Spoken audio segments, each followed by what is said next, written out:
ఓం నమో నారాయణాయ. వారాహి అమ్మకు నమస్కారం చేసుకుంటూ, అమ్మవారి దయ, ఆమె చల్లని చూపులు మనందరిపై ఉండాలి అని చెప్పి మనస్ఫూర్తిగా కోరుకుంటూ ఈ రోజుటి వీడియో స్టార్ట్ చేస్తున్నాను ఫ్రెండ్స్.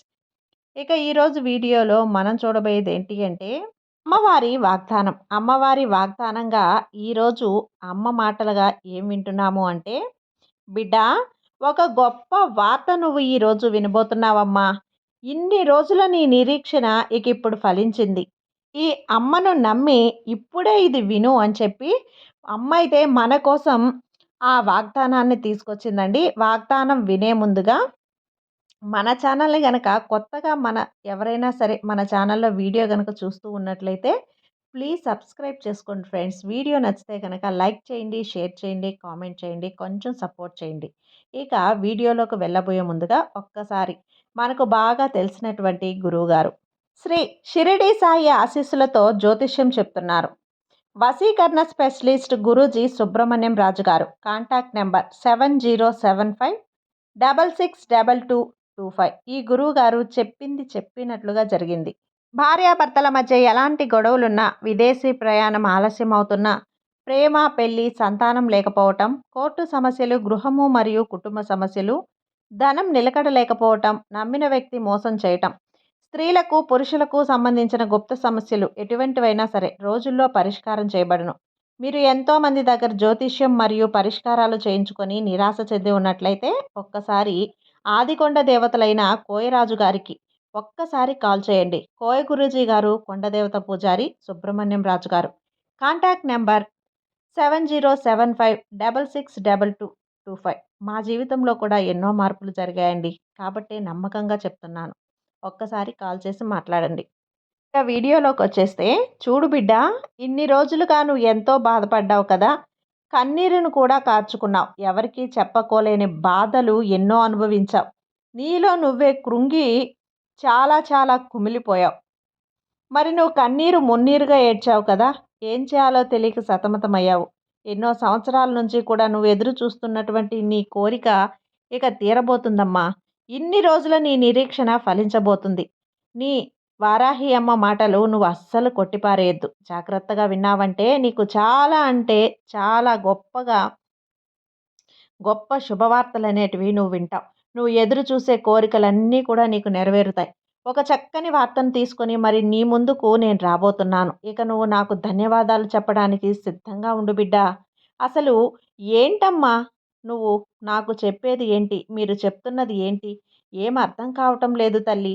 అసలు దేని గురించి మీరు మాట్లాడుతున్నారు, దేని గురించి మీరు అడుగుతున్నారు, నాకు ఏమాత్రం కూడా అస్సలు అర్థం కావటం లేదు వారాహి అమ్మ అని అడుగుతున్నావు కదా. నా జీవితంలో అసలు ఆనంద క్షణాలే లేవు తల్లి. నా పెదవులపై చిరునవ్వు రావటమే లేదు. వస్తుందిలే వస్తుందిలే అని ఎదురు చూసి చూసి అలసిపోయాను. కానీ ఆ అమ్మ ప్రతి క్షణం నేను నా కుటుంబం కోసం అనుక్షణం పోరాడుతూనే ఉన్నాను. నా అతిపెద్ద కోరిక తీర్చమని మిమ్మల్ని ఎప్పటినుంచో ప్రార్థిస్తున్నాను, వేడుకుంటున్నాను. మరి నా ఆశ అసలు ఎందుకు తీరడం లేదు? నా కలలన్నీ కలలుగానే మిగిలిపోతున్నాయి. ఇలా ఎన్ని రోజులు, ఎన్ని నెలలు, ఎన్ని సంవత్సరాలు గడిచిపోయాయో మీకు తెలియంది కాదు కదా. మరి నేను మాత్రం మిమ్మల్ని అడిగిన కోరిక అలానే వదిలేశారు. ఎప్పుడైనా సరే ప్రతి పంచమికి కూడా నేను మిమ్మల్ని మొక్కుతూనే ఉన్నాను. నా ప్రార్థన మీ దగ్గర పెడుతూనే ఉన్నాను. కానీ నన్ను చూసి చూడనట్లు వదిలేస్తున్నావు తల్లి. నాపై కొంచెం కరుణ చూపించు. నాపై కొంచెం జాలి చూపించు. నా కష్టాల్ని కడతీర్చు అని ఎప్పుడూ నన్ను అడుగుతూ ఉన్నావు కదా బిడ్డా. మరి నాకు మాత్రమే ఎందుకు ఇలా జరగడం లేదు, నాకు మాత్రమే ఎందుకు ఇలా జరుగుతుంది, అసలు ఈ భూమి మీద మంచి వారికి మంచే జరగడం లేదు ఎందుకు వారాహియమ్మ అని అడుగుతున్నావు కదా. అయితే చెప్తాను విను. కష్టాలు కన్నీళ్లతోనే నీ జీవితాన్ని నువ్వు గడపాల్సి వస్తుంది అని బాధపడుతున్నావు కదా. ఇక ఇవి ఏవి కూడా నీకు శాశ్వతంగా ఉండవు. నీకు ఆ భయం అస్సలు అక్కర్లేదు. ఇలా కష్టాలు ఎదురవ్వటంతో మంచివారి మనసు కూడా బండరాయిగా మారి చెడువైపు నడుస్తున్నారు. ఒకవేళ నేను కూడా అలా వెళ్ళిపోతానేమో అని చెప్పి భయంగా, కంగారుగా ఉందమ్మా.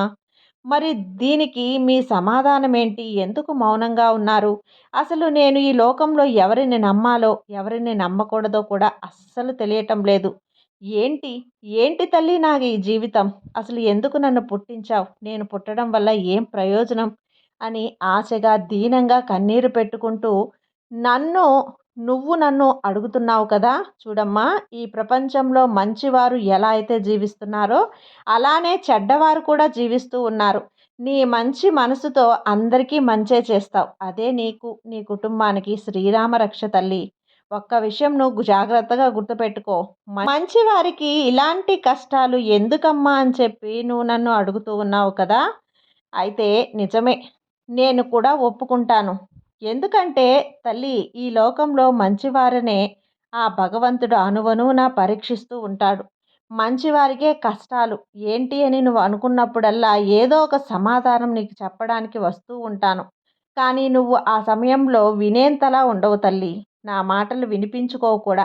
భగవంతుడు పెట్టే పరీక్షలను కొన్ని ఎదుర్కోవాలి. ఈ లోకంలో మంచి అందరికీ కూడా ఎప్పుడైనా సరే చెడుగానే కనిపిస్తుంది. కానీ వచ్చే రోజుల్లో ఆ మంచి మాత్రం ఎవరు ఏంటి అనేది అన్నీ స్పష్టంగా కాలమే నిర్ణయిస్తుంది. అప్పటి వరకు కాస్త ఓపికగా ఉండమనే కదా ఈ అమ్మ చెప్పేది. చూడమ్మా, నేను కఠినంగా మాట్లాడినంత మాత్రాన నువ్వు చెడ్డదానివి ఎలా అయిపోతావు? గుర్తుపెట్టుకో, నీ చుట్టూ ఉన్నవాళ్ళు కూడా ఇలానే ఉన్నారు. కొంతమంది నీతో కఠినంగా మాట్లాడినంత మాత్రాన వాళ్ళు చెడ్డవాళ్ళు అని నువ్వు ముద్ర వేయకు. ఎవరు ఎలాంటి వాళ్ళు అనేది తెలుసుకొని కాలమే నీకు నిర్ణయిస్తుంది. జననానికి, మరణానికి ఎలా అయితే ఒక సమయం అనేది ఉంటుందో, అలానే మన జీవితంలో జరిగే ప్రతి సంఘటనకి కూడా ఒక సమయం అనేది ఉంటుంది. ఇక అది రానిదే నువ్వు ఎంత ప్రయత్నించినా ఒక్కడుగంటే ఒక్క అడుగు కూడా ముందుకు వేయలేవు. నీ వారాహి అమ్మని నమ్మావు కదా! ఇక నవ్వుతూ నమ్మకాన్ని పెంచుకో. ఎప్పుడూ ఏం జరిగినా సరే మంచిగా ఆలోచిస్తూ ఉండు. అలా కాకుండా మంచిగా ఉన్నాను, అయినా కూడా ఎందుకు తల్లి నాకిన్ని కష్టాలని బాధపడుతూ కూర్చోవద్దు. ధైర్యంగా ఉండు. అన్నీ నీకు అనుకూలంగా మారతాయి. కాస్త ఓపికగా ఉండు చాలు. మంచి మనసుతో ఉన్న నీకు ఎవ్వరూ కూడా చెడు తలపెట్టలేరమ్మా. మంచిగా ఆలోచిస్తే ఆ భగవంతుడు ఎప్పుడు కూడా మంచే చేస్తాడు. నిన్నుగా అర్థం చేసుకునేవారు నీ జీవితంలోకి రాబోతున్నారు. కాస్త ఓపిక పట్టు. ఆ క్షణం నీ కష్టాలనన్నీ మాయమైపోతాయి. అవును తల్లి. ఇక నీకు సంతోషమేగా. ఇన్ని రోజుల నీ నిరీక్షణ ఫలించబోతుంది. ఇప్పటి వరకు నువ్వు పడ్డ కష్టాలకు, బాధలకు సమాధానం చెప్పే సమయం వచ్చేసింది. ఇక హాయిగా ప్రశాంతంగా ఉండు. చిరునవ్వుని మాత్రం పొరపాటును కూడా వదిలిపెట్టకు. ఎప్పుడూ నీతో పాటే ఉంచుకో. అదే నీకు కొన్ని కొన్ని సందర్భాల్లో శ్రీరామ రక్షగా కూడా ఉపయోగపడుతుంది. ఈ వారాహి అమ్మ ఎందుకు చెప్తుంది? ఏం చెప్తున్నారో నీకు అర్థమైంది కదా! ఇకనైనా నువ్వు మనసుని శాంతంగా ఉంచుకొని నీ జీవితాన్ని సంతోషంగా మార్చుకో. జాగ్రత్తగా నువ్వు ఈ మాటల్ని అర్థం చేసుకొని నీ జీవితంలో అడుగులు ముందుకు వెయ్యి. అన్నీ కూడా నీకు అనుకూలంగా మారుతాయి. ఈ ఏం చెప్పినా సరే అమ్మ నీకోసమే అనేది ఒక్కటి నువ్వు భావించావంటే ఖచ్చితంగా నీ జీవితం అనేది మంచిగా ఉంటుంది. ఇన్ని రోజులు నువ్వు పడినందుకు నువ్వు అంతా కూడా నీకిక శుభమే జరుగుతుంది. నీ వారాహి అమ్మ అంటే ఏదైనా సరే అలాగే జరుగుతుంది. నీ జీవితం ఇక నుంచి సంతోషంగా ఉంటుంది. నా మీద నమ్మకాన్ని ఉంచు. సర్వే జనా సుఖినో భవంతు. జై వారాహి మాత.